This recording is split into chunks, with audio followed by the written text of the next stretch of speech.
Hi guys, my name is Phil. I'm 19 years old. 1 year ago, I went to college and left home. I left my father with his new wife, Nancy, but everything turned in such a way that I kind of left my father high and dry, and soon I might lose him. He's seriously ill, and there's very little chance that he'll recover.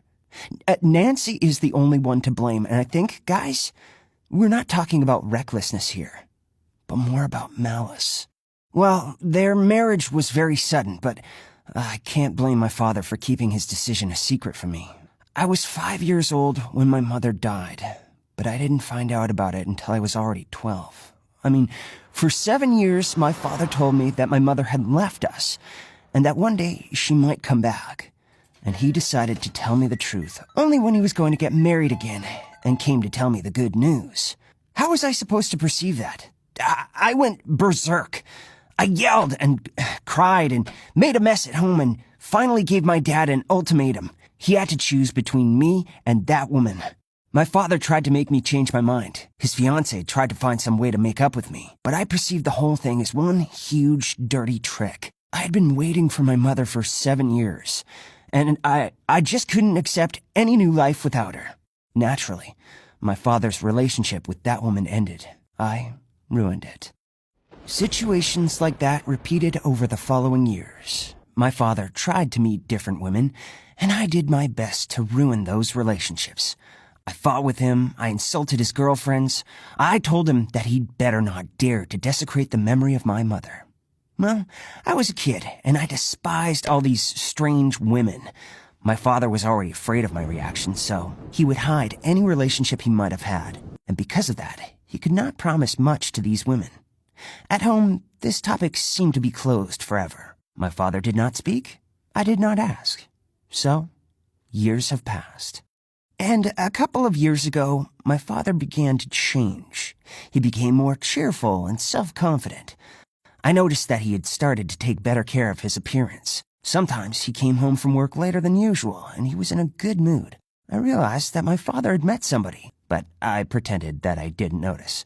I was already 17, and I had nothing against my father having a good time and being happy. But anyway, the news of my father's imminent marriage took me by surprise. I guess I just didn't know how to react, so I protested again. But all my pathetic words about "in memoriam of my dear mom" just sounded stupid from such an adult guy like me. On top of that, this time my father firmly defended his right to have his own life. To put it simply, he ignored me. I had no arguments, and I stepped back. And soon, after the wedding, Nancy moved into our house. I could not seem to shake my biased and wary attitude toward her. Well, she didn't deserve it at all. Nancy was 10 years younger than my father and seemed very nice, positive, and full of energy. She seemed a very good person. Before the wedding, she worked for about 6 months as my father's personal assistant. After the wedding, she quit and literally devoted all her time to caring for my father and making our house a better place. She cooked delicious food. She made our bachelor pad look like a picture from a house decorating magazine. In the evenings, my father and her spent time together, and they both seemed very pleased with their lives. Despite all this, there was something in Nancy that I still didn't trust, even though my father accepted her with enthusiasm. She was really into all these theories of positive energy and the forces of nature. No, she was not fanatical, and she didn't try to impose her beliefs on us. Everything looked really nice on the surface. There was just one thing that she took way too seriously. She loathed traditional medicine. When she learned that my mother had passed away in a hospital, she immediately accused traditional medicine, saying it was cruel, helpless, and full of lies. I saw that my father was deeply touched by her opinion and accepted it.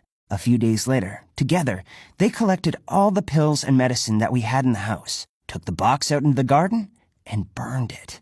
Later, they arranged something like a gala dinner to honor their new life without chemicals and medical quacks. I don't know. At first glance, there was nothing really wrong with this. Don't you agree? But I just couldn't get rid of this feeling that something was wrong. I didn't like Nancy, no matter how nice, positive, and energetic she was.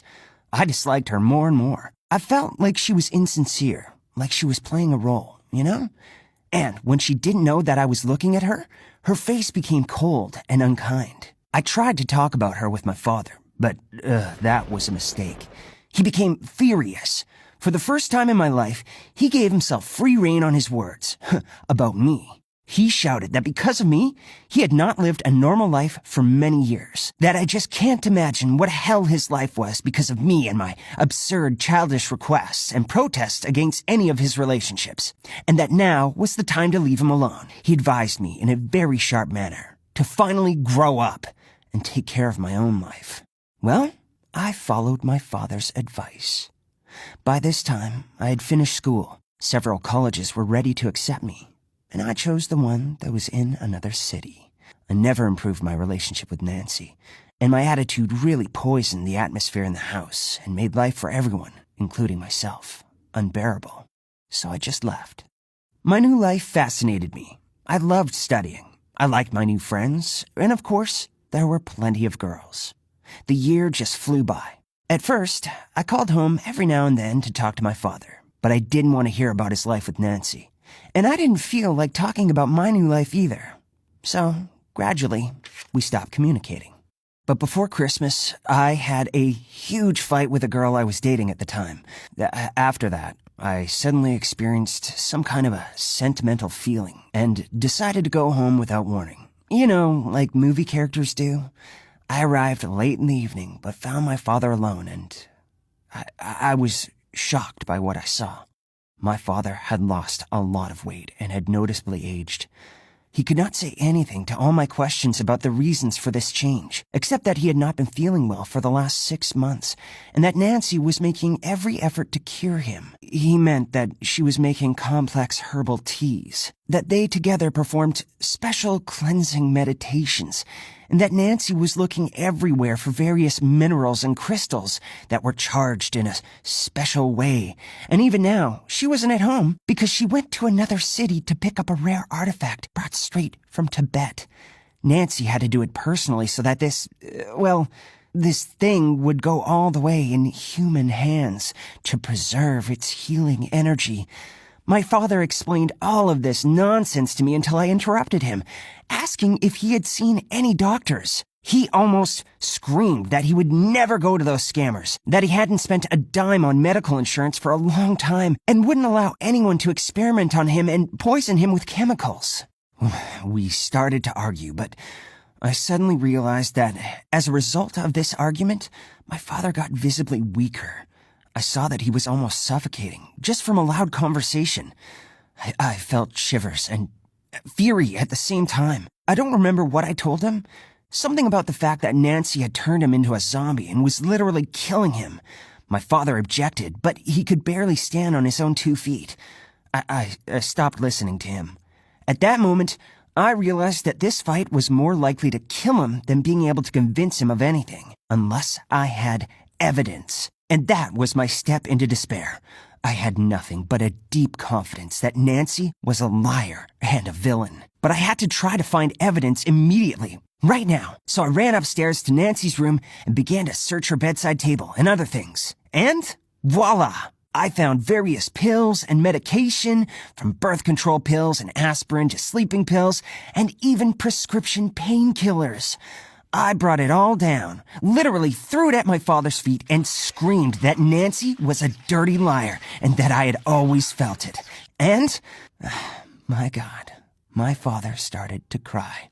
He admitted to me that a while ago he began to think that his life had become very strange and that he began to be afraid of Nancy, who is now controlling his every move. But he felt too bad to try to figure out what was happening, and he was also too ashamed and scared to do so. Well, let me tell you right away that the examination showed that my father had rectal cancer. He could have been successfully cured if the disease was diagnosed earlier. But now, after all these months of drinking Nancy's stinking tisanes, his chances of recovery were slim. And so far, my father is getting worse. As for Nancy, when she returned home with her Tibetan artifact and found out that my father was going to undergo a normal medical examination, she didn't even try to argue with him and convince him of the healing power of all her crystals and daisies.